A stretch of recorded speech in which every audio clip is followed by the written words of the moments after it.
A salvação sempre foi pela graça, desde os tempos mais remotos. É por isso que a Bíblia diz que Jesus é o Cordeiro de Deus que foi morto desde a fundação do mundo. Afinal de contas, todos os homens que têm acesso à salvação de Deus, e aliás, todos têm acesso, mas todos que completam essa salvação, né, eles se achegam a Deus e se achegam a ser salvos justamente por causa da graça de Deus sobre os homens. Porque a Bíblia diz que o salário do pecado é a morte, ou seja, o pagamento, a recompensa pelo pecado é a morte. Imagina você trabalhar um mês inteiro e chegar no fim do mês e o seu patrão não te pagar. Como é que você se sentiria? Lesado. Lógico. Quanto ao salário do pecado, ninguém quer receber ele, não é fato? Beleza. Logo assim, o que ocorre? As pessoas confundem muito os termos graça e lei como se fossem duas coisas completamente opostas. Em todo o tempo sempre houve lei e sempre houve graça de Deus. Afinal de contas, Adão só permaneceu vivo pela graça de Deus, não é? Então, mas Deus deu a Adão uma lei. E qual foi essa lei? Você não pode comer do fruto da árvore que está no meio do jardim. Não estamos falando ainda da lei de Moisés. Porque quando as pessoas fazem essa dicotomia, lei versus graça, a qual a Bíblia não faz, né, eles se esquecem que no tempo da lei de Moisés no Egito, e aí quando eles atravessam o Mar Vermelho, também houve graça de Deus de uma maneira maravilhosa. Quando Adão peca no jardim, e aí o Senhor tira eles do jardim, o Senhor coloca uma lei universal que perdura até hoje. E essa lei é a seguinte: do suor do seu rosto vocês vão comer, certo? E quando eles não suarem o rosto, vocês não trabalharem, que não comem. E Paulo ainda fala isso em suas cartas também, que você pode ajudar todo mundo, faça o bem a todos, mas principalmente aos domésticos da fé, né? E ele fala também que aquele que não quiser trabalhar, que também que não coma. Paulo está simplesmente aplicando essa primeira lei a qual Deus deu. Bem, a questão toda é a seguinte: quando o povo de Israel estava atravessando o Mar Vermelho, entraram no deserto e ficaram lá 40 anos. Eles receberam a lei no Monte Sinai, né? E ali eles começaram então a aplicar a lei do Senhor. Durante esses 40 anos, eles não tinham como trabalhar, eles não tinham onde plantar para poder colher. Então a graça de Deus se manifesta sobre a vida deles, a qual a impossibilidade de eles plantarem, né, justificava o ato de Deus. Olha que coisa linda em Salmo 78, o que Deus diz no Salmo 78, verso 24. E choveu sobre eles o maná, para comerem, e que lhe dera o trigo do céu, ou seja, o pão do céu. E o homem, verso 25, comeu o pão dos anjos. Olha que coisa linda, né? Ele lhes mandou comida a fartar. O que é isso? Isso é a graça de Deus se manifestando no meio de um povo que estava, aí nesse tempo, inserido dentro de um contexto da lei de Moisés. Porém, Adão não estava no contexto da lei de Moisés, mas havia uma lei sobre ele e houve a graça de Deus sobre ele. Depois Noé, olha que verso poderoso. Quando você vai ler que Deus decide então cobrir a terra com as águas do dilúvio, em Gênesis 6, verso 8 diz assim: Noé, porém, achou graça aos olhos do Senhor.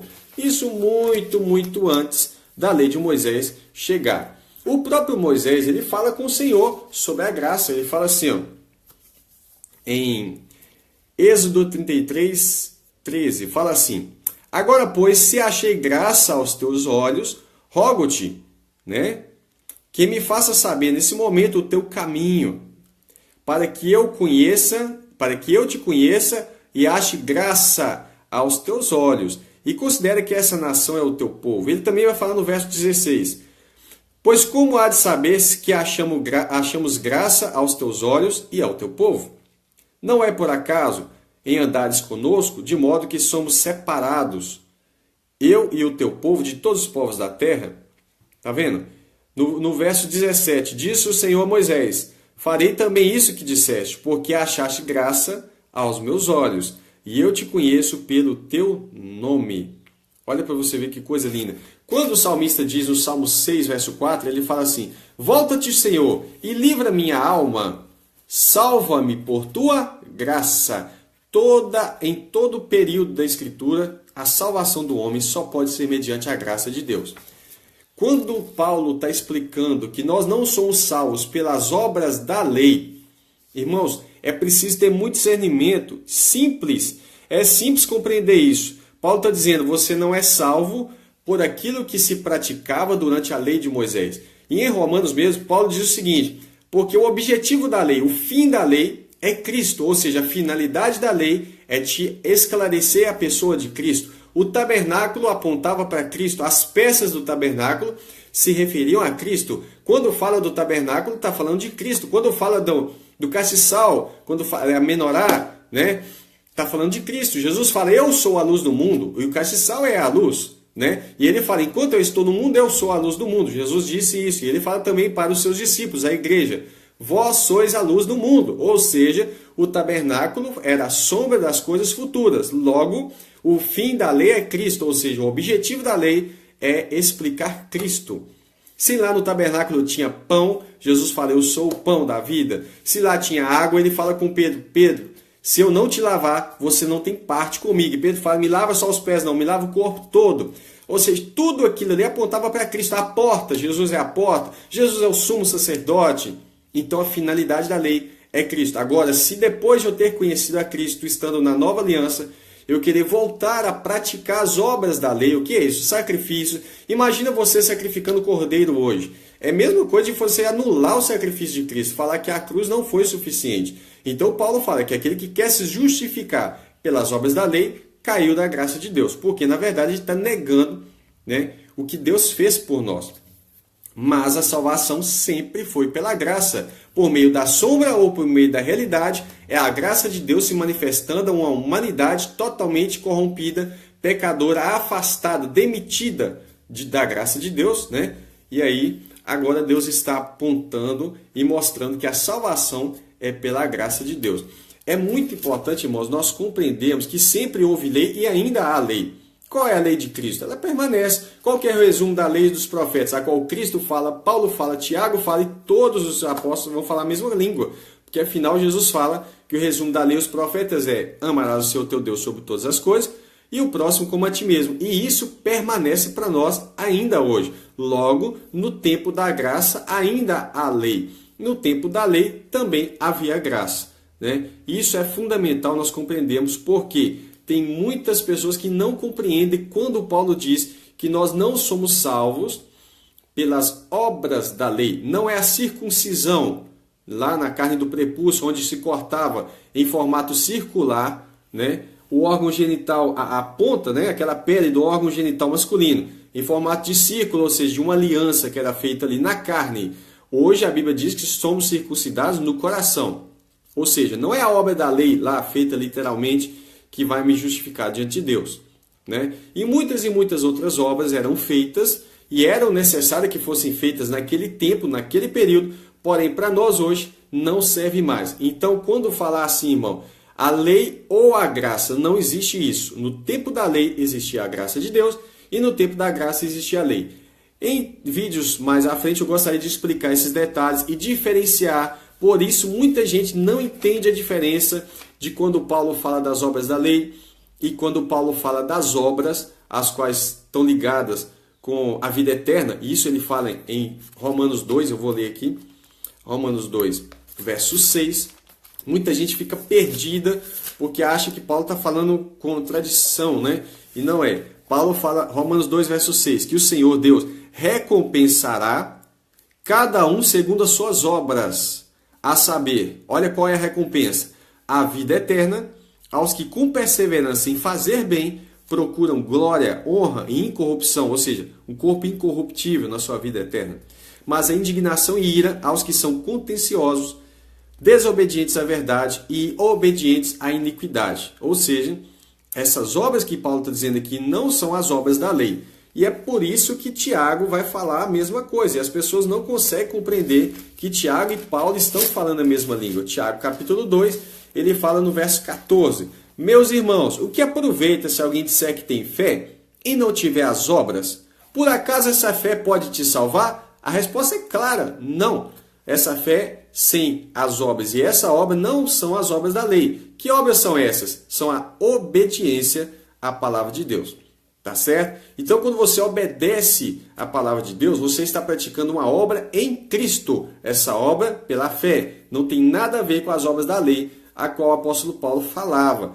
E por não discernir isso, tem teólogos que aplicam esse texto de Tiago como se Tiago estivesse mandando você praticar obras da lei. Está totalmente errado. Paulo, em Romanos 2, versos 6, 7 e 8, está falando dessas obras que Tiago está falando aqui também. E aí que Tiago fala, por acaso uma fé sem as suas obras pode te salvar? Não. Né? E aí ele vai falar, você crê que Deus existe, né? Que há um só Deus? Aí ele fala no verso 19. Os demônios também creem, nem por isso são salvos, porque eles não obedecem. Né?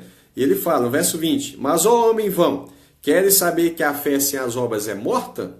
E aí ele vai falar todo o contexto de Abraão, que veio antes de Moisés, né? E ele vai falar assim, porventura o nosso pai Abraão, nosso pai na fé. É isso que Tiago está dizendo. O pai da fé, como está escrito em Hebreus 11, é Abraão. Ele não foi justificado pelas obras, ou seja, quando ele pratica essa fé. Uma fé não praticada, ela é morta, ela não vale nada. Mas quando se pratica essa fé, isso é uma obra feita em Deus.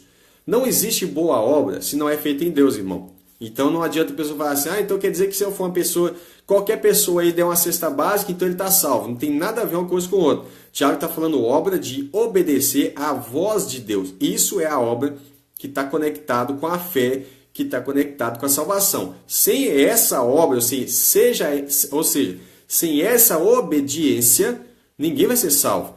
Né? E ele fala assim, porventura nosso pai Abraão não foi justificado pelas obras, quando ofereceu sobre o altar o seu filho Isaque, ou seja, ele teve fé, mas ele obedeceu à voz do Senhor. Bem vês que a fé cooperou com as suas obras, e pelas obras a fé foi aperfeiçoada. E cumpriu-se a escritura que diz, e creu. Olha, ele creu quando ele praticou, não quando ele só pensou.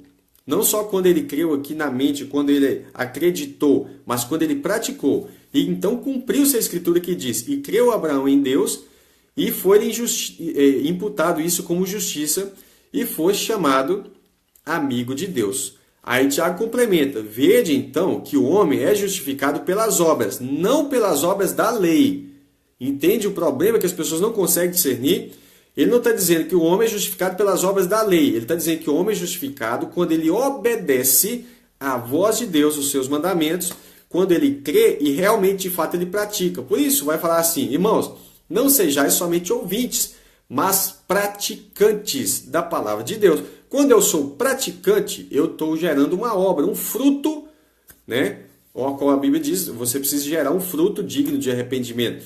Mas eu não dou fruto sozinho. Por isso a Bíblia fala que se eu tiver plantado na videira, que é Cristo, o galho que tiver nele, esse dá muito fruto. Tá certo? Então ele vai falar assim, o homem é justificado pelas obras e não somente pela fé. Tiago não está pregando heresia. É as pessoas que não conseguem compreender a profundidade do que ele está dizendo. E eu vou ler o último verso aqui, que diz no verso 26, porque assim como o corpo está morto sem o espírito, assim também a fé sem as obras, ou seja, eu acreditar e não praticar. Então ele fala, a fé sem as obras é morta.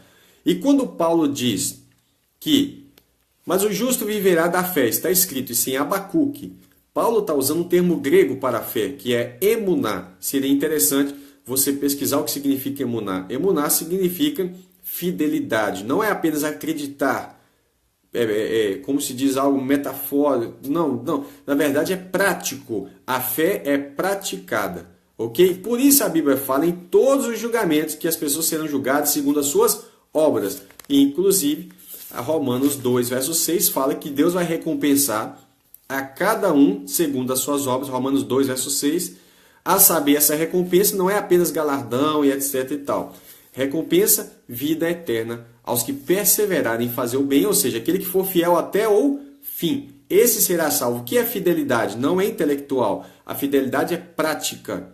Ok? Então ele fala, a vida eterna aos que com perseverança em fazer bem procuram glória, honra e incorrupção. Que Deus abençoe. E numa próxima oportunidade nós vamos estar esclarecendo melhor em relação a essa diferença entre obras da lei e as tais obras que Tiago e Paulo estão dizendo, e Jesus também fala sobre isso. Amém? Deus abençoe, tenham um bom dia a todos vocês.